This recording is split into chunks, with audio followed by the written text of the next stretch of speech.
tuendelee.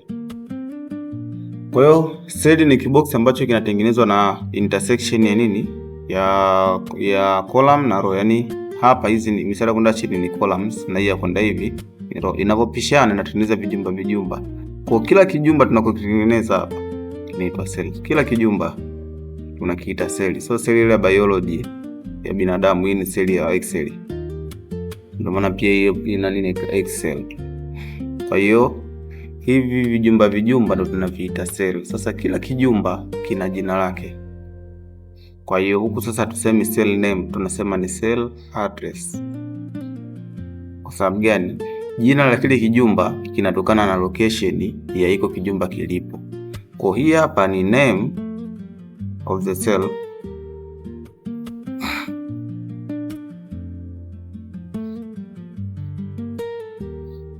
by its location on the worksheet.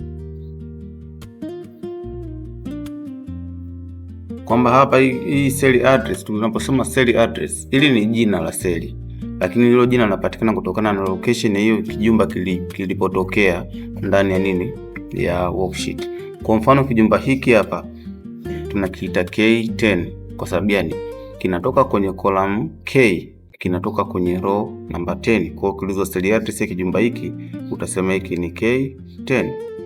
Ukiulizwa cell address ya kijumba hiki ni G6 kwa sababu kinatoka kwenye column G, kinatoka kwenye row namba 6. Kwa hiyo hiki inaitwa G6. Na uzuri unapokiclick unakofanya kinakuwa active. Yani kusema kuwa active maana yake ni nini? Tuna vijumba vingi sana hapa, lakini hiki kijumba unaona kimezungushwa mstari wa blue wa kijani. Hii inamaanisha kwamba hii ndio active. Kwa hiyo unapoclick kijumba ambacho ni active, automatic ile kolamu iliyotoka iko kijumba unaekewa mstari wa kijani kwamba hiki kijumba kimetoka hapa kwenye column hii, na kwenye alkadhalika kwenye row pia unaekewa mstari wa kijani kanatoka kwenye row hii. Kwa bila hata kuna nani unaweza tu kaangalia hii kijani ya huku na huku then ukasema hii inaitwa nini? Hii 11. Hiki kijumba tunakihitaji ni D7. Kwa hivyo ndo tunavyoziname nini, cell address. Sasa kuna mtu anaturemind, anaitwa name box.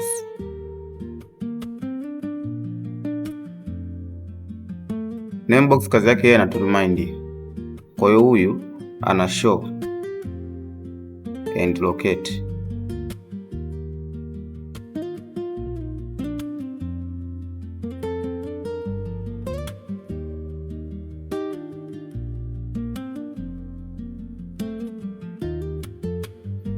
Anaonesha lakini pia anakupeleka kwenye kijumba fulani. Ni huyu hapa bwana name box. Huyu hapa tunamuona hapa ameandikwa B7. Kaandikwa B7 kwa sababu gani? Anaangalia active cell kwa muda huu ulioclick. Kwa hiyo nikiklik hapa ananiambia kabisa huku ni nini?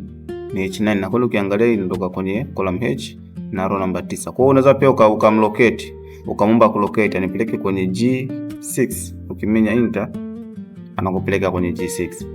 Kwa hiyo anatuonesha active cell kwamba hiyo ni seli gani, lakini pia anaweza akatupeleka kwenye seli husika. Swali mpaka hapo?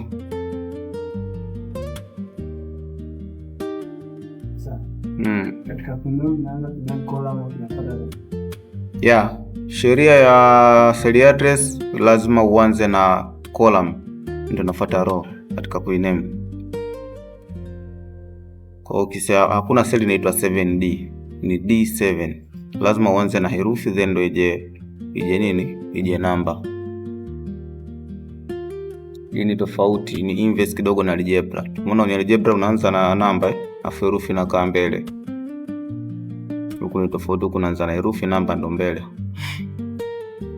Kwa hiyo tunakuja kuangalia kitu kingine kinaitwa cell range. Hii ni a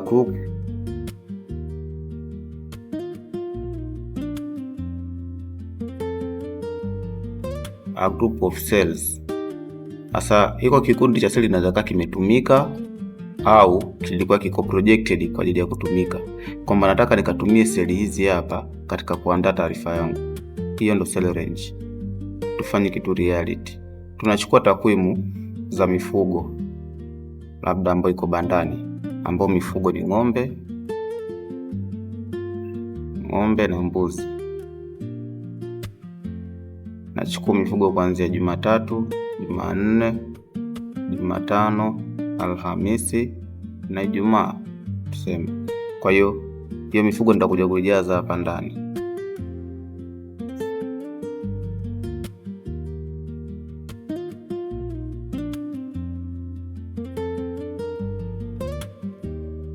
Sasa ni mifugo ile nani. Kwa hiyo hii sehemu niloitumia hii,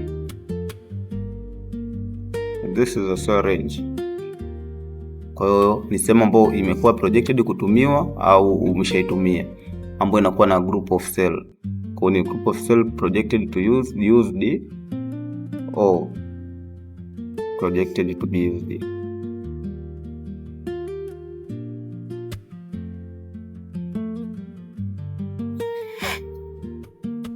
Kwa hiyo hichi ninachokiona hapa ni cell range. Kwa hiyo hii cell range sasa tunahitaji inakuwa na yenyewe ina nini? Ina cell address yake. Mfano hii cell address yangu, hii cell range yangu hapa inaanziwa kwenye kiboksi cha kwanza kuapia upande wa kushoto juu. Kiboksi cha kwanza kutumika ilikuwa ni D nini? D4. Kwa hiyo itaandikwa hivi D4, utaweka nukta pacha kama hivi. Alafu naenda kwenye cell ya mwisho kabisa kulia kutumika. Hii hapa inaitwa nini? F8. Kwa hiyo hiyo ndo nime rename cell range. Ni F9 Yeah, sorry, yes, F9.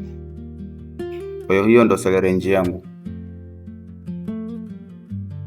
Kwa hiyo hata kama ukitaka kuilocate hii cell range kwenye name box, maana yake utaandika nilichokiandika hapa, utaona wata highlight hii kama ilivyo. Ngoja nikikopi sababu tunishakiandika, afu nakiandika hapa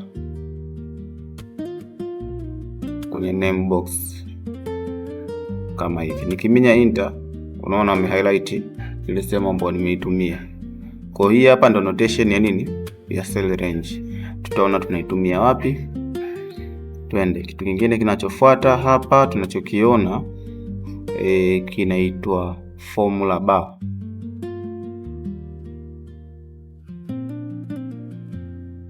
Moja kati ya kitu muhimu sana kwenye Excel pindi tunapokuwa tunafanya data entry na pindi tunapokuwa tunafanya kumaki.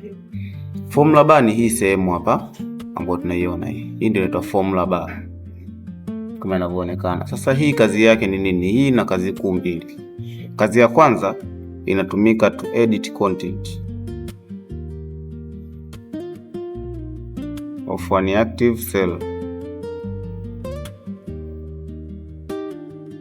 Tunapokuwa tunaandika taarifa kwenye Excel alafu nataka kuedit kitu kidogo tu, inaweza kufanya ukafuta taarifa yako yote nzima. Mfano tuseme hapa nataka hii worksheet niongeze S hapa mwishoni. Kwa mimi nita click kwamba nataka hapa niongeze S. Unaona kitu kilichotokea? Wamefuta neno langu lote ambalo lilikuwepo huko ndani. Kwa hiyo kurudisha na maana ni undo, ndio narudi neno horizontal line on worksheet. Sasa ili uweze kuedit kwa salama bila kuharibu maana yoyote ya neno ndani ya hiyo seli, inabidi uje huku juu kwenye nini? Kwenye formula bar. Kwa hiyo na select kwanza seli iwe active. Ndio maana nasema an active cell. Yaani seli lazima iwe active. Seli kuwa active maana yake lazima izungushiwe mstari wa kijani. Kwa hiyo na select kwanza, alafu unakuja kwenye formula bar, unachagua nataka uedit wapi. Kama hii lines nataka iwe ni line, utaklik pap, utafuta hiyo S, itafuta kitu kimoja. Ukiongeza inaongeza kitu kimoja. Ni tofauti na nikisema nisije kwenye formula bar, alafu tinije hapa, alafu nifute. Hapa nitafuta content yangu yote. Lakini nikitumia formula bar, nikitaka kufuta, hata kama niko hapa, nikaja kwenye formula bar, then nikifuta, nafuta kitu kimoja kama hivi. Kwa hiyo hiyo ndo kazi ya kwanza ya nini? Ya formula bar. Lakini kazi ya pili ina show an actual content.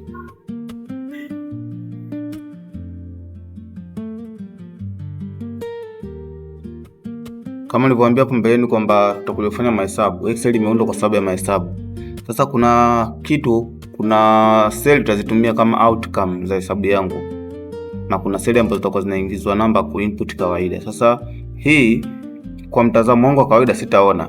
Ila nikija kutumia ya formula bar ndo nitaona. Mfano hapa naweza nikasema nataka jibu la 3 jumlisha 3. Nikiangalia hapa kwa haraka haraka hapa naona kuna namba ngapi? Na hapa hiyo ni kwa mtazamo wa macho ya kawaida, lakini kilichoandikwa hapa niliandika namba 6, hapa sikuandika namba 6. Umeona hapa niliandika namba 6 yeah. Lakini hapa chini sikuandika namba 6, niliandika nini? 3 jumlisha 3. Kwa akaniletea jibu ni 6 kwa sababu nitanguliza alama sawa sawa kana kama nataka jibu la 3 jumlisha 3. Kwa kazi ya pili ya formula bar pia ni kunionyesha nini? Actual content. Ndio sisi instructor tunazitumia katika kuhakikisha kwamba mmoja mwanafunzi ameandika formula kama nilivyohitaji au kajiongeza. Swali mpaka hapo kama lipo?